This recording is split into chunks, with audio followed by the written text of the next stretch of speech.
We went from just seems like a few hours ago, Democrats insisting and shrieking at the top of their lungs that there's no such thing as voter fraud. There certainly is no such thing as criminal aliens voting in our election, to you saying from your position at the DOJ, having cross-referenced all of the records, that perhaps thousands, maybe tens of thousands, who knows the set number, but like that we may have that many illegals voting and rigging our elections? Well, they're on the voter rolls. So then the next question is, and that could happen through shoddy DMV paperwork. Of course, I don't think anyone who's here illegally should have a driver's license. I think that's ridiculous in and of itself, but that's how folks get on there. And there may also be some nefarious behavior by these NGOs that try to get people onto the voter rolls. So the next question is, did they vote?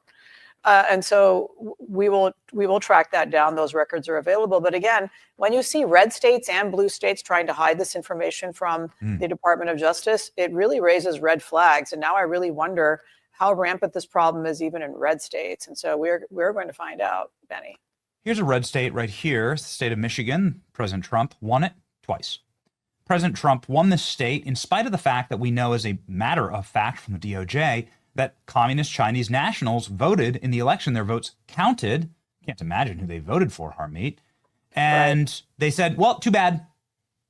Then the Chinese national, even though they were on a detainer, was able to flee back to China. Was able to use a fake passport and get back to China and never to be seen again and never be held accountable for their fake votes. And so how rampant was this? I mean, listen, if some student from the Chinese Communist Party was able to do it so easily here in the state, the swing state, critical swing state of Michigan, that was won by like a whisker, really begs the question, how big is this problem? Is this actually something that is coordinated throughout major swing states? And as we have tracked many times, Harmeet, these swing states are often major NGO operational arenas for bringing in criminal aliens. Right. Is this the reason? Georgia is one of the states that this week told me to go pound sand and is not going to give me their voter data. So we will be suing Georgia to get that information. And, so swing states are actually the big problem. But the narrative from the left has been, first, there is no such fraud. It's impossible for people to get on the rolls if they're here illegally. And so what if some dead people are on there? Someone would have to commit fraud to vote those. Well, that does happen, of course, as we both know. But secondly, now they've moved the goalposts to, well, there's only a little bit of fraud, or it doesn't really matter, or what's the big deal? It is a big deal if any single vote dilutes the vote of an American citizen. When you and I go to the polls, an election can be won or lost by a single vote, and we are all entitled to know that our votes are being counted only and equally with only American citizens. And we will do that at this DOJ, provided courts don't stand in the way. I'm prepared to take this all the way to the United States Supreme Court if necessary. Yeah, that's a great question. Like, what about mandatory voter ID?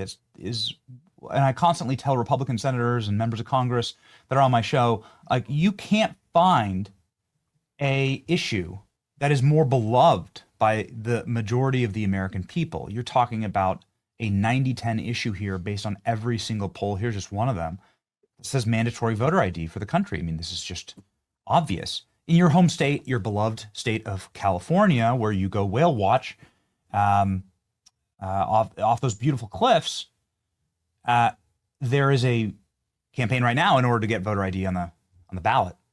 What are you finding in California?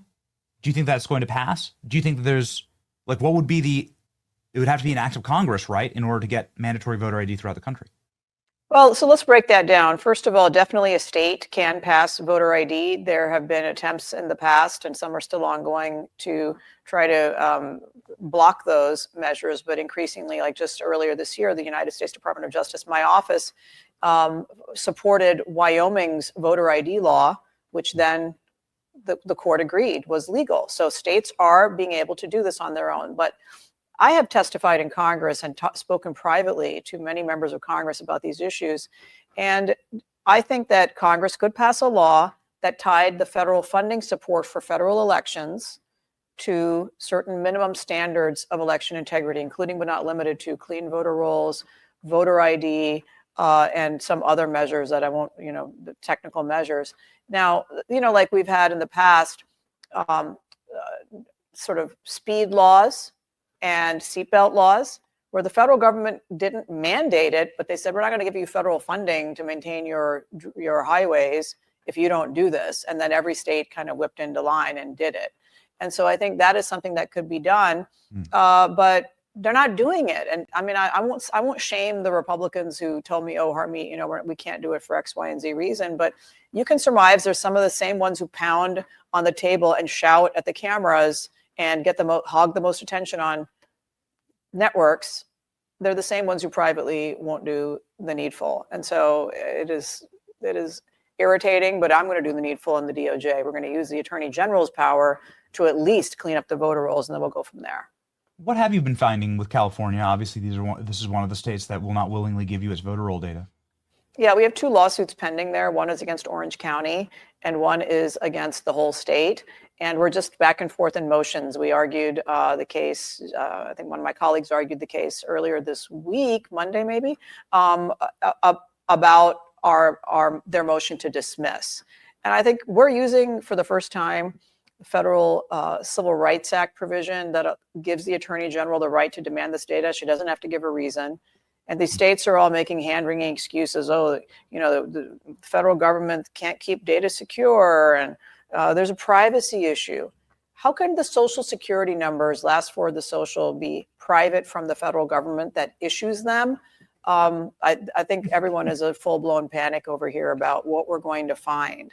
And so I think eventually we're going to win these cases, all of them, and people are going to be scandalized that for years and decades, many, many, many people have voted in our elections who had no right to, and violated the civil rights of you, me, and every other citizen who follows the law. That's exactly right. Okay. It's a fascinating subject matter, something that obviously everybody in our audience cares so much about. We covered very briefly in the open here that Republicans may be able to get a few extra seats in redistricting if the civil rights, is it Article 2 subsection that gets struck down potentially at the Supreme Court for redistricting and or gerrymandering based on Americans' skin color, which is crazy that we're still doing that. But we are in a lot of southern states. Can you please update us on where that is pending? Sure. Well, let me break that down for you. First of all, there is a partisan redistricting that's happening right now in several states. As you know, Texas's new map just got upheld by the court. And my colleagues are arguing the California case next week. I'm recused from that because my old law firm filed the original lawsuit. And then it's happening in Missouri, just won. A judge just rejected an attempt to invalidate their new maps. And so this is unusual in the United States because normally the redistricting occurs just by custom after the census. But first of all, the census doesn't have to be only every 10 years. It has to be a minimum of every 10 years. And redistricting can be whenever a state decides to do it. And so I think you're going to see this happening on both sides, and hopefully a net gain or a net loss for whoever. I mean, I'm going to stay out of the politics of that.